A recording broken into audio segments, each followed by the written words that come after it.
లేకుండా ఏది జరగదని దేవుని వాక్యం అంటుంది. ఈరోజు మనం దేవుని సన్నిధిలో కనిపిస్తున్నామంటే ఆయన ఉచిత కృప మాత్రమే ప్రియ దేవుని బిడ్డ. ఆయన ప్రేమించిన బిడ్డలు మాత్రమే దేవుని సన్నిధిని కనిపిస్తారు.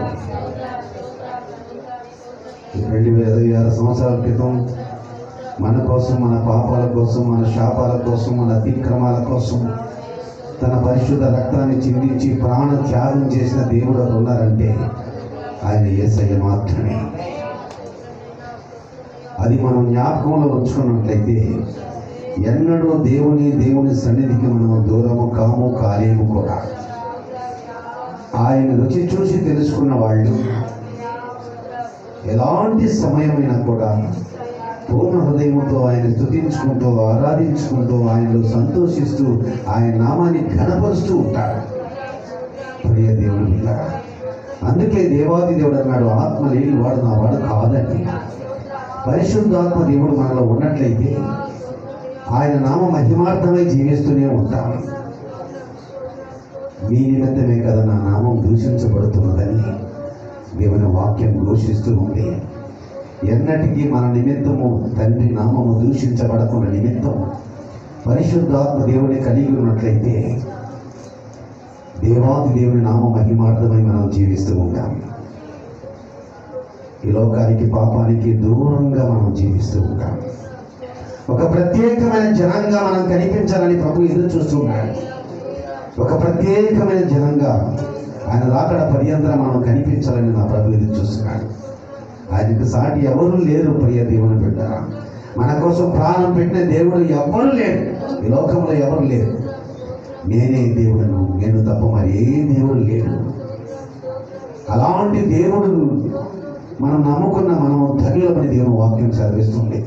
ఆ ధన్యతను మనం పొందుకున్న మనం నిరంతరం నమ్మకమైన బిడ్డగా జీవించాలంటే ఎల్లప్పుడూ ఆయన శిలువను జ్ఞాపకం చేసుకుంటుండాలి. ప్రతి నిమిషం, ప్రతి గడియ మన కోసం ఆయన ప్రాణం పెట్టినటువంటి ఆ యొక్క సమయాన్ని, సందర్భాన్ని జ్ఞాపకం చేసుకుంటారు. ఈరోజు ప్రపంచం అంతా కూడా ఆ శిలువ ధ్యానాన్ని ధ్యానిస్తూ ఉంటుండగా మన సంఘము ఎంత మాత్రమో ధ్యానిస్తుందో. ప్రియ దేవుని బిడ్డ, మన శుక్రవారం రోజు ఒక సహోదరి ప్రార్థన చేస్తుంది. ప్రపంచమంతా కూడా శిలువని జ్ఞాపకం చేసుకుంటుంటే, ప్రభువా మా సంఘము నిర్లక్ష్యంగా ఉన్నదని ఆ సహోదరి వేదనతో ప్రార్థన చేస్తుంటే నిజంలోనే నాకు ఎంతో సంతోషం అనిపించింది.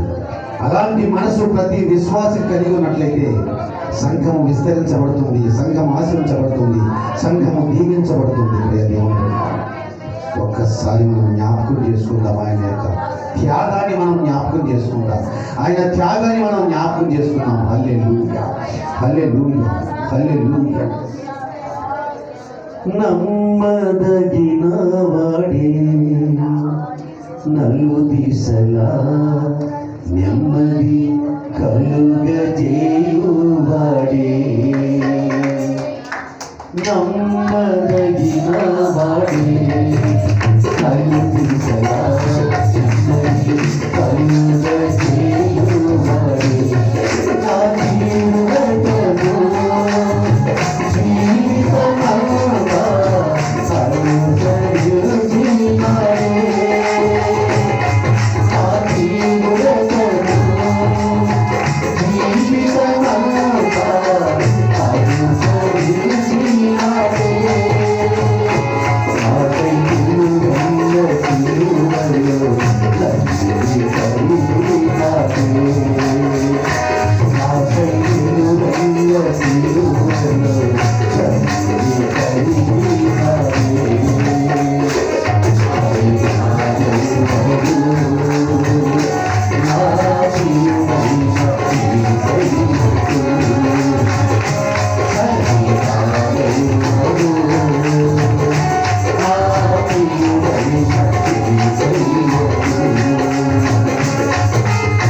మనల్ని శాశ్వతమైన ప్రేమతో ప్రేమించే దేవుడు ఉన్నాడంటే ఆయన మాత్రమే. ఆయన మధ్యలో వదిలిపెట్టి దూరం చేసే దేవుడు కాదు. మన అతిక్రమాలన్నింటినీ కూడా క్షమించుకుంటూ నిత్యము మనల్ని ప్రేమిస్తూ మనలోనే ఉండి మనల్ని ప్రేమిస్తూ మనల్ని కనికరిస్తూ ప్రతి నిమిషం ప్రతి గడియ మనం ప్రేమించే దేవుడు ఉన్నారంటే ఆయన యేసయ్య మాత్రమే. ప్రియ దేవుడు వెళ్ళారా, ఆ దేవుని దేవుడుగా నమ్ముకున్న మనుషులు ధన్యుడు. కాబట్టి ఈ ధన్యతను ఎప్పుడు జీవితంలో పోగొట్టుకోబాకండి. పోగొట్టుకుంటే మరలా సంపాదించుకోలేము. ప్రియ దేవుడు హల్లెలూయా. మహోన్నతుడు తండ్రి మీకు స్తోత్రాలు, మహిమగల రాజ్యం మీకు స్తోత్రాలు. ప్రేమ కనికరగల తండ్రి, ఈ పునరుద్ధాన దినముందు ఈ సమయాన మా సన్నిధిలో ప్రభువా మీరు సంచరించిన విధానాన్ని బట్టి మీకు స్తోత్రాలు చెల్లించుకుంటున్నా.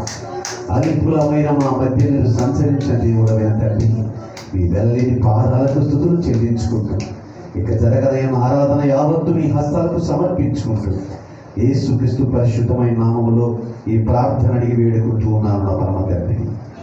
ఆమేన్. అందరూ కూర్చున్నాం. సాక్ష్యాలు సమయం.